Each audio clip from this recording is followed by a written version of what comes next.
Better shake your booties for black girl nerves. Better shake your booties for black girl nerves.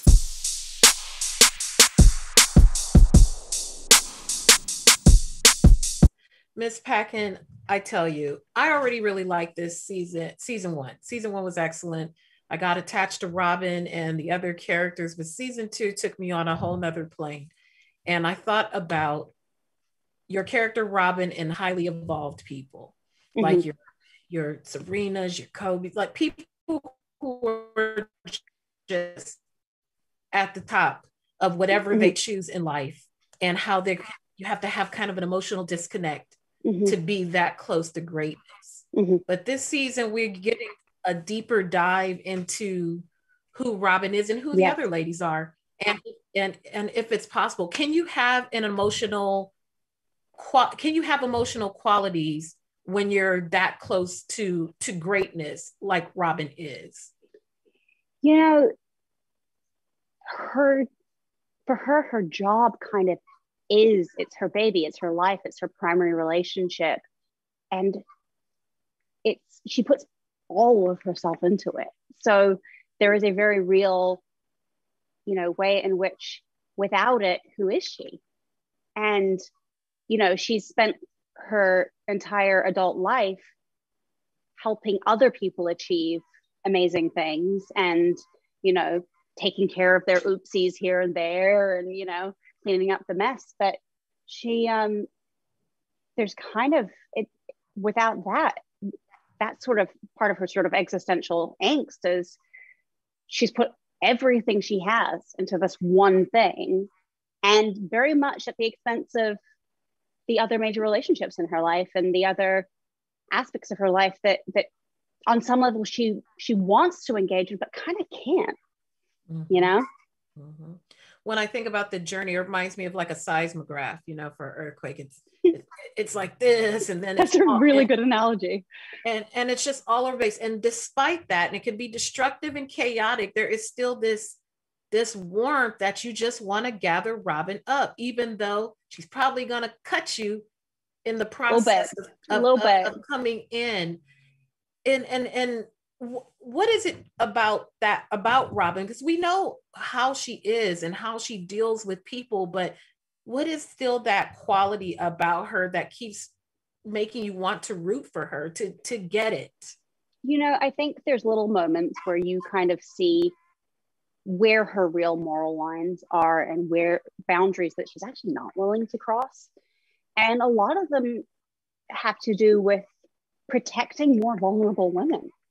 And, in her kind of tough love way that goes about, you see that in season one and in a few different arenas, but, with the intern Melody, who has an amazing, massive character arc, season two, and with the pop star with the sex tape, when she gets scared and, the machine's kind of up and running, and she kind of has this like kind of mama bear thing underneath all the dysfunction of being perfectly willing to say, actually, no, we're not doing that. She's not comfortable. I'm pulling the plug, and I don't care what you think, and I think it's not just that, but I think that sort of quality in her, and even when she's keeping things from her sister that maybe she really shouldn't be keeping them from her because she's trying to protect her or protect her feelings. I mean, as misguided as it is, it comes from a good place, but then we get into that whole thing of kind of like intent versus impact, and what a massive difference there can be between the two. But I think as an audience looking in, those are the sort of qualities that make me root for her. And like, you're not all bad, it's just a very morally slippery area that she exists in a lot of the time. I mean, no one is all bad unless they're like a sociopath or something like that. And I look at everyone, Robyn and Eve, and just they're all different degrees of a kind of hovering like around the sun. And they're all different planets at different stages in their career. And they all have the potential to be all the way like Robyn or like Sophie's character, or they could go the opposite direction, and we still keep rooting for them. as we arc towards the end of the season and everyone gets to see all of the episodes, will we have a new impression of who Robyn is? More evolved, less evolved, just different, period? I think that her journey, season 2, which, you know, picks up very much where we left off with a lot of damage control in her life to do, sort of from season 1. We do see her genuinely trying to mend some of these broken relationships and betrayed trusts and things. And she actually is trying. Might not be working, and you have no control over whether or not somebody is ready to forgive you when you're the person who caused harm. But we go into her backstory and the mother and various other aspects of her private life that we get glimpses of season 1.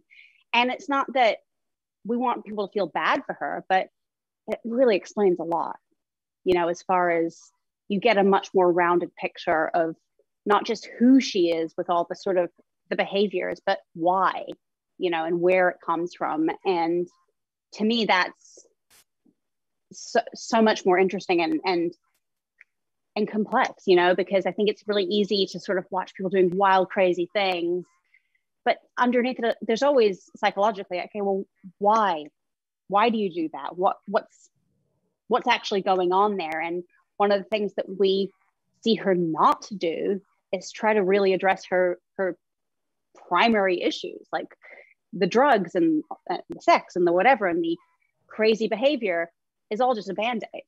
Mm-hmm. And, you know, like any sort of psychological and your mental health stuff, substance abuse issues, you know, you're not going to fix the surface thing until you fix whatever the wound was to begin with. And she's just trying to run as far away from it as possible. And the faster and harder she pushes to get away from the real pain, the more mess she causes, because she's kind of damaged on the inside. And that's what I love about her. All the fruit from the poisonous tree.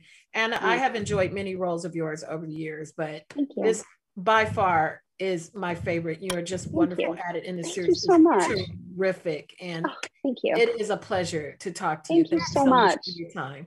Thank you so much for yours. Thank you. Thank you, sir, so much for your time today. I adore this series and these women and who they are and what they mean to each other. When I think of Robyn and Eve and all of them, I think of very highly evolved people like your Kobes and your Serenas, and people who are just at the top of their choice of profession. And there's often, when you're that close to genius, that disconnect from any kind of emotional intelligence. So as we dive deeper into their stories and we get to know more about their personal traumas this season, is that going to level out for any of them? Can people be that evolved and have a degree of emotional intelligence? Because so far, our poor women are all over the place. Wow, what a fantastic opening, Jeandra. That was superb. Oh, thank you. Thank you. I think it's really interesting. I think that our girls our women are learning about who they are in real time, right? And I don't know about you, but certainly myself, I haven't been able to have perspective on what was going on at the time until, you know, it's like when you're having a conversation and you go, and later that night you get home and you go, I wish I'd said blah. Well, I've got a lot of times in my life where I wish I'd done blah rather than the shit I did do, you know? So I think that our women, you know, have this veneer on top of the person that they pretend to be, because that's the person they want the world to see, and that's the person that is painted on, but it's not the person that they are underneath. Mm-hmm. And we see that with all of our women. We see the underbelly of what's really going on for them, and sometimes it's not it's not how they would have hoped that they'd react. It's not how they would hope that they would appear. And specifically in relation to Robyn, when we meet Robyn in season 1, she is we meet her at what appears to be, a lot of our show is about what appears to be there. What appears to be like the zenith. She's dealing with all of these famous people and she's in control. But really, all of her addictive stuff has built up to create this personality. And so really, we're showing you like who she's been able to sort of fool the world into believing that she is. And then in season 2, we just pull the rug away. And slowly everything, well, quite quickly actually, everything that she appears to be is just, is a fallacy. And because it's about addiction and it's about nihilism and it's about not being true. It's everything that we put in front of who we really are. So yes, they're smart. They're all smart, our girls. They're all like brilliant in their own ways at what they do, but that doesn't mean that they're not dealing with stuff. We have a catalyst in season 2, episode 3, in the guise of Robyn's mum, Clara, who comes back and in a flashback, in flashback sequences, and we sort of get to see why Robyn, one of the reasons that Robyn is Robyn. And it ends as it's a jumping off point really for where we descend into. We always knew season 2 was going to be a kind of Dante's Inferno, that she was going to dive down to the sort of edge of the abyss really, because the stuff that she's been using to create who she isn't working anymore. She can't cover it anymore. The little legs going on under the surface just can't keep up with the shit that's happening on top of the surface. And there's like a kind of, it's risen above and it's out of control. So I'm sorry, because it's interesting. You made me think about the fact that, the idea that none of the women are kind of dealing with the situation. But I think Melody, Rebecca's character, has some difficulty at the beginning, and she starts to sort of come through that. I mean, that's definitely our intention, is that she starts to rise. But by rising in the business, by getting good at what she's doing, she's actually having to sort of sell off little parts of herself, just as Robyn had to do before. And so it's that, isn't it? It's like, if I want to get to there, do I have to become that in order to get to there? Or can I be have the integrity and the humanity that I want to have and maintain all of it?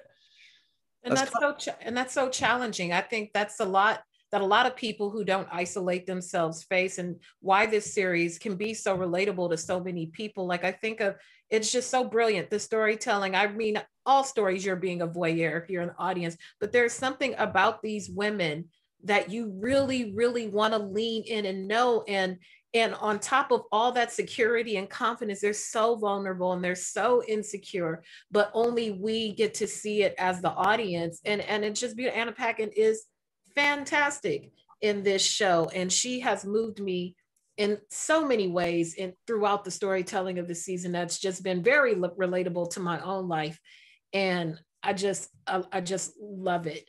As a director, when you connect yourselves with projects like this, what are the 3 key points that tell you, I want to attach myself and my expertise to this project in particular? When Anna and I were developing the show, we were looking for something that would be a sort of a tangent to a diametric kind of opposite to what she had done as Sookie in True Blood. And when we were pitched it, we were kind of blown away by Ollie's writing. Ollie writes all of them, Ollie Lansley. It's so stupidly funny, some of the shit he gets these people saying. and yet there's a truth to it. You know somewhere that there is some celebrity who's pretending to be an organic, you know, free living, just like beautiful human, who's actually really just it's all bullshit, you know. We all know. And again, it comes down to that thing that we were talking about the curated version of you that you put out into the world, which isn't really who you really are. So I was really interested in that. I have had addiction issues most of my adult life, and so for me that was really interesting as well.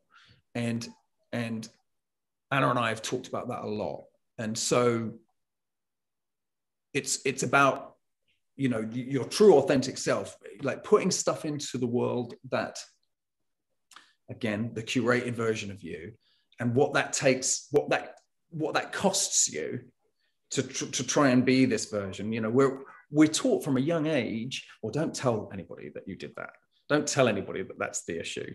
You know, don't tell anybody that, you know, could you keep that to yourself, darling? You know, from your mum or from your dad, or, you know, don't tell them about so and so. You know, we're told that from an early age, and so that there's this version of you that is really kind and polite and asks all the nice questions when you go to your friend's mum's house, you know, and it starts at an early age.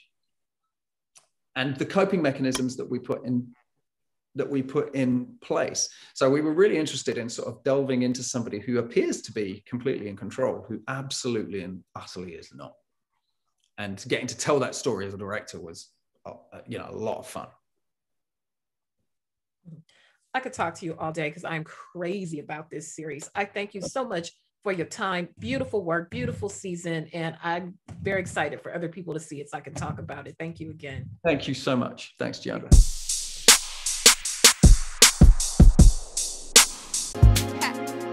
Better shake your booties for black girl nerves. Better shake your booties for black girl nerves.